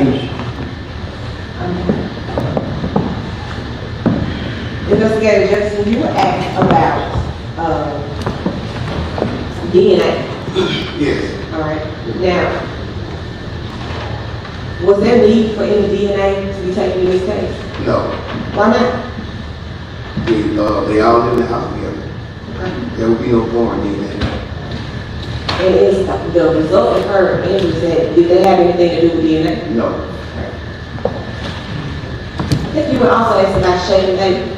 Yes. Are you familiar with shaking baby? I've heard of it. And in this particular case, has there been any allegation of shaking baby? No. To your knowledge, was this baby killed because of shaking baby syndrome? Not to my knowledge. You say you know. Thank you. And again, you were asked several times about the defendant being cooperative, Yes. and she was cooperative. Yes. Does being cooperative, yes or no? Does being cooperative means that you're not guilty? No. Okay. You were also questioned about the defendant walking through the nursery to get juice. Is that the statement that she gave to you? No. Not the statement? No. What is the statement that the defendant gave to you as regarding juice? She got May we approach him? And you do it.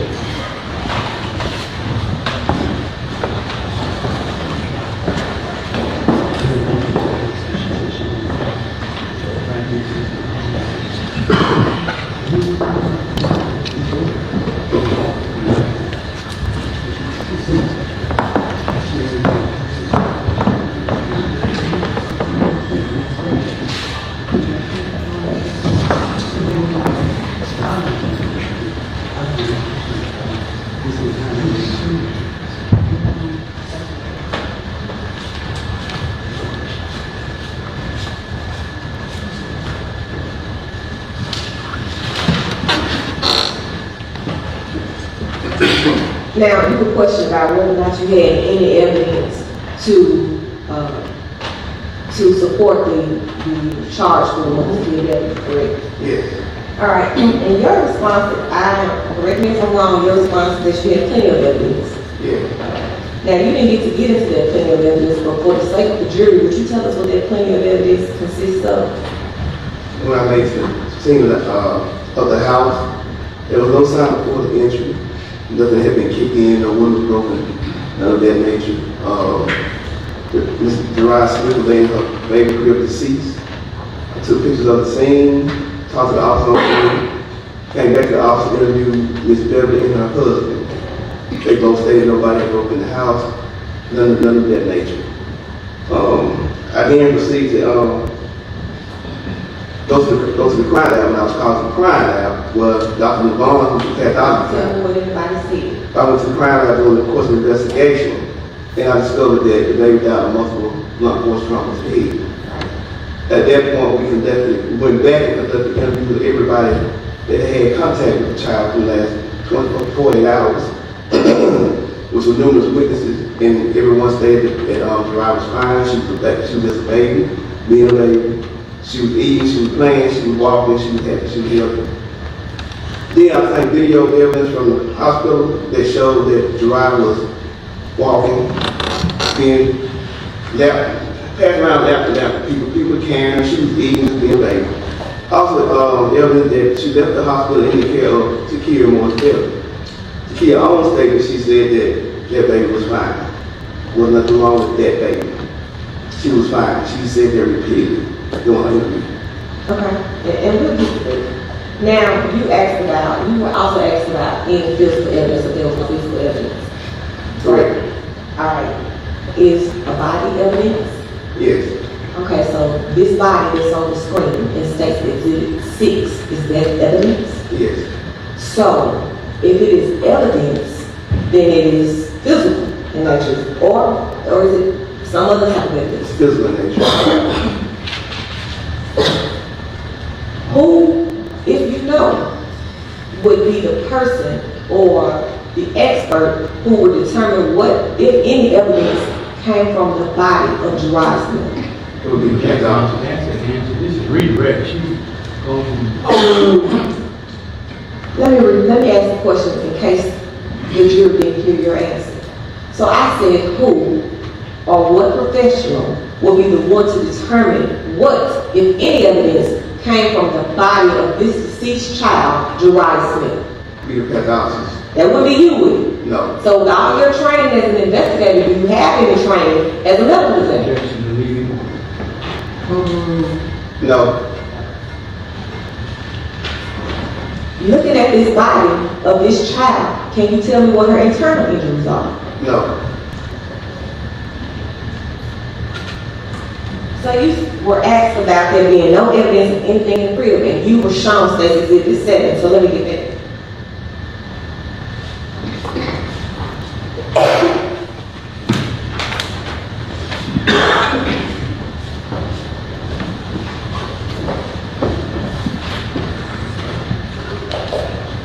Before you would have to receive this evidence in State's Exhibit 7. Do you see the crib in this picture? yes, Who or what is in the crib in the picture in State Exhibit 7? Jurayah Smith with, two late dogs.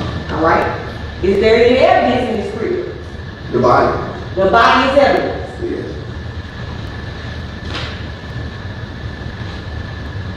Now, you were asked whether you saw, and I quote, a scratch, a hit, a bump, or anything on that baby. yes, So, can you see a scratch, a hit, or a bump? no, All right. Does that mean that she's not injured? no, In your experience, has a scratch ever killed anybody? no, Without the bump? Rephrase the question. That's right.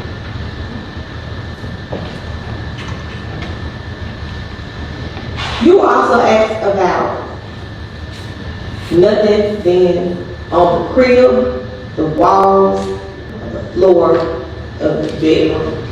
yes, In your experience as an investigator, does there have to be anything, or tell me, what do you require? Is every crime scene the same? no, Is every murder the same? no, Is every murder weapon the same? no, Yes or no? Do you always have blood spatter? no,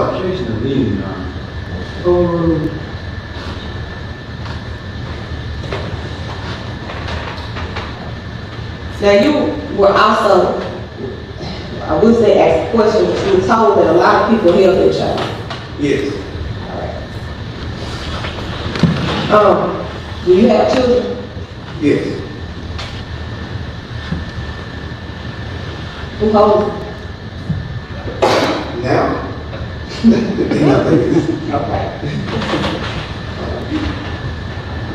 In your experience, is it abnormal? Or what's childlike behavior? What's toddler-like behavior? Do you know what toddler-like behavior is? All right. You also asked, well, let me go back to that. A lot of people held a child. Did you find that to be relevant in your investigation? That's normal Okay. for a baby. All right. And about those lot of people that you were asked about, I think you specifically be saying, or asked about, did you go to Antoinette Skinner's house? Yes. What's Antoinette Skinner's relation to the child? Auntie or cousin or something, I'm not exactly sure. I said great aunt Bevily. If I said great aunt, you have any reason to disagree with that? No, All right. So did you go to Antoinette Skinner's house? no, Why did you not go to Antoinette Skinner's house? because the baby was not found dead. Do you know whether or not the baby visited Antoinette Skinner's house? The baby, Did she make it to the house? she did. What about from the house? She did. And this may sound like a silly question, but was the baby alive when she left Antoinette Skinner's house? She was. And you were asked if you visited Danielle Skinner's house. Yes. Did you? No. Why not? Because she was not found deceased at Daniel's house. You were asked about Ebony Skinner's house. Did you investigate that house? No. Would you, in a normal course of your investigation, visit every single house? It'd be like visiting every house of adult until they get murder, violent homicide. So is that common or not? We investigate the crimes, and you don't backtrack to every house might be in. You were asked about the car that Jurayah was in. Did you look at that car, investigate that car, I suppose? No. Why not? No, we didn't investigate the car. There's no evidence that anything happened in the car. Did you have any evidence that there was a car accident? No.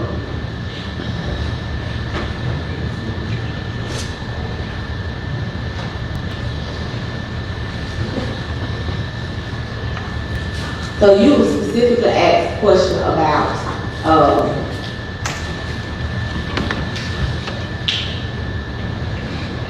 the baby being in, I think Morrison's kids carrying the biological mother, Jurayah Smith, not having a problem with. And I think that you made a point of clarification. Did you interview Jurayah Smith? I did. What, if anything, did she have to say about baby Jurayah being in the care of Morrison's kid Bevilys? She felt that baby Jurayah was safe in the care of Jackson, one can you of say again?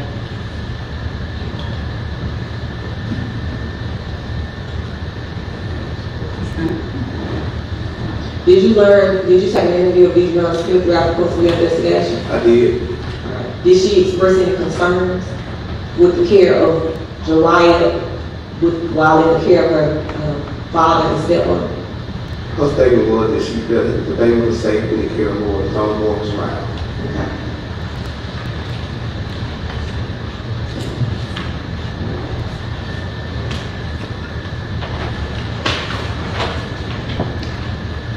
Now, again, like we see aside of this, in your experience as a criminal investigator, certified police officer, is all evidence, or tell me about the makeup. Can you see everything in the makeup? No. What about your training? If it's a piece of evidence and it's not visible, what do you do? Well, let me rephrase this. CSI, that's a show, but it's also says crime scene investigation. Yes. Are you a crime scene investigator? No. This is asking, he's establishing not, he's trained anything else. Overruled, speaking objection. Yes, sir.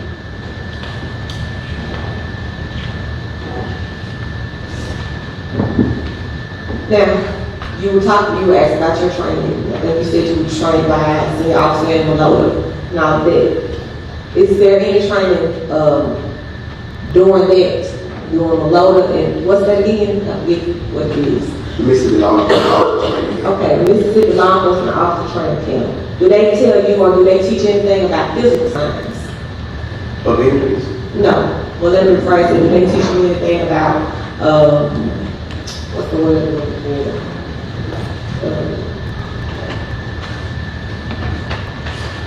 for? Body language. Yes.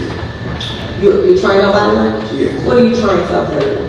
Observe a person's demeanor and how they're acting and responding to questions when they're being interviewed. Okay.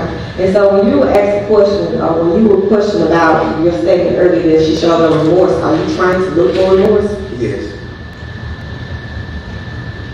Now, and you were saying that's the only reason why you developed her as a suspect. Is her showing no remorse the only reason why you developed her as a suspect? No.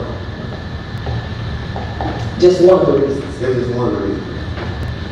Now, you were also asking about writing everything down. Yes. And do you write every single thing down? No. Why?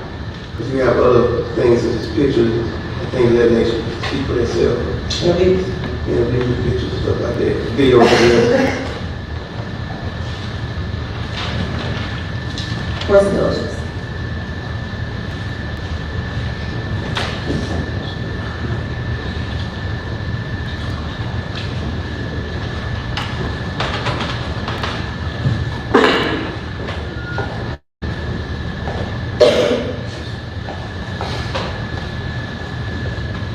And Investigator Jefferson, you did say that you took a statement to kill Bevily. Yes. How many? 2. I want to show you something. May I approach you on? Yes.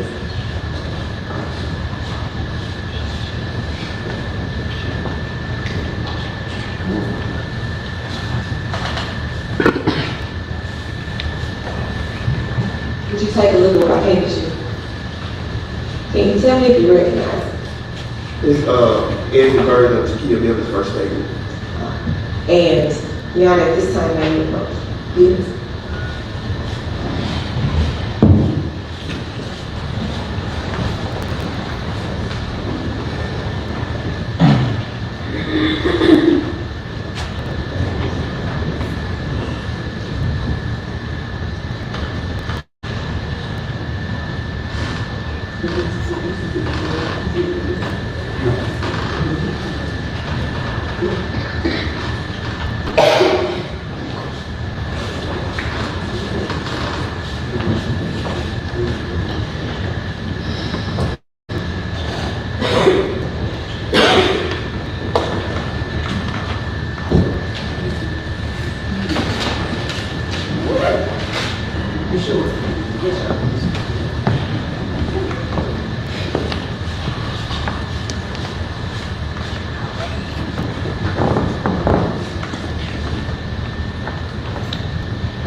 All right, ladies and gentlemen, it's 4:34.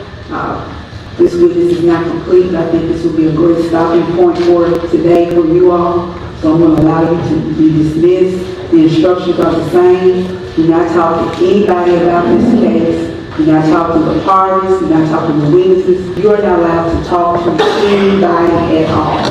The people that you may see in the corridors, don't talk to anybody. Don't talk to your family, your friends, none. Everything you need to learn about this case, you will learn from inside this courtroom, from witness testimony and evidence put into the record. Okay?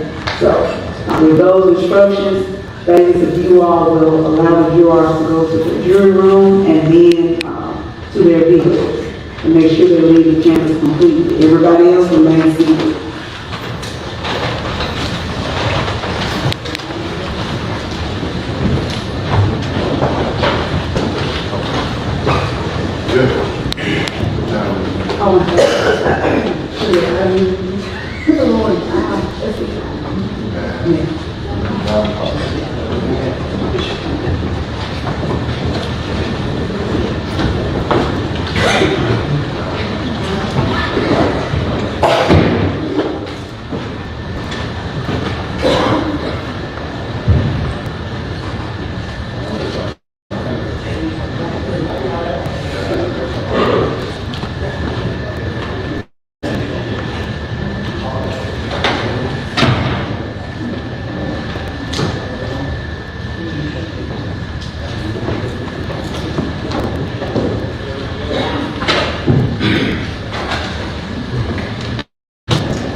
So the jury has been sent home, and they're letting them get in their cars and get out of here. I guess might be having a hearing here in a minute, I don't know.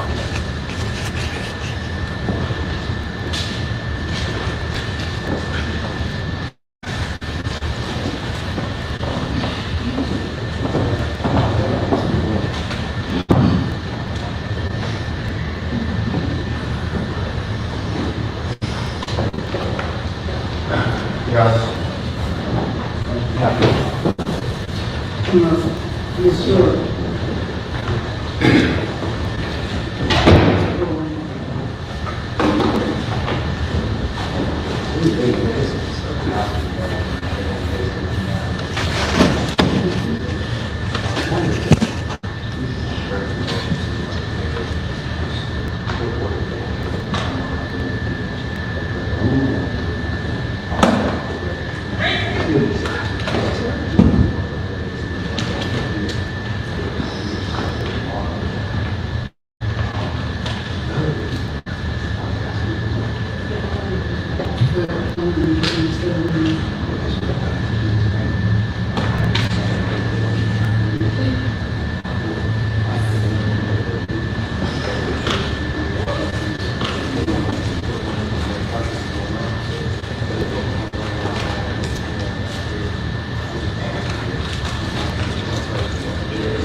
This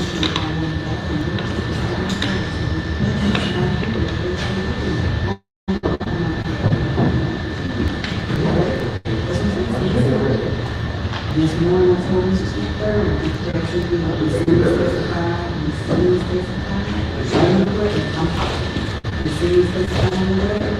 She hadn't put it on last Friday, she hadn't put it on Morrison.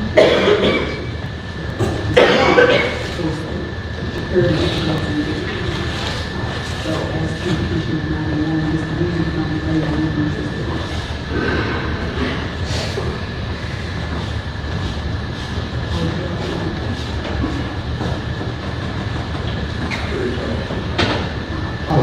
Yeah.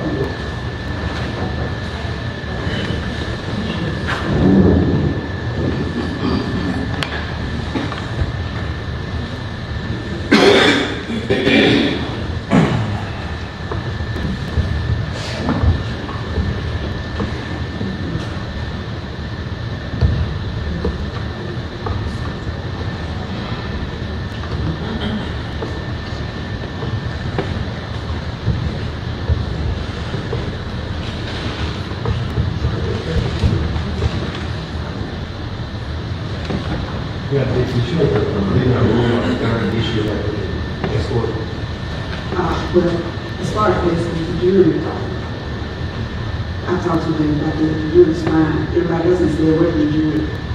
They've been sitting here long enough to know how all these people look. I'm not gonna put it upon the jury to make sure they know all these people. The jury has been told not to talk to anybody about this case. I told you all to tell your people not to talk to anybody about this case. So if everybody just comes in and sits down, we don't have this issue. I'm not gonna hold proceedings off waiting on one party not to get here. Everybody here are responsible enough to follow rules of court to make sure that fairness is done. So, everybody in here has been in here 2 days to see what these people look like. Stay away from them. Don't talk to each other. That's the best way to do it. Alright, so, you sit there now? Okay, alright, so court is recessed until 9 in the morning. Everybody can leave.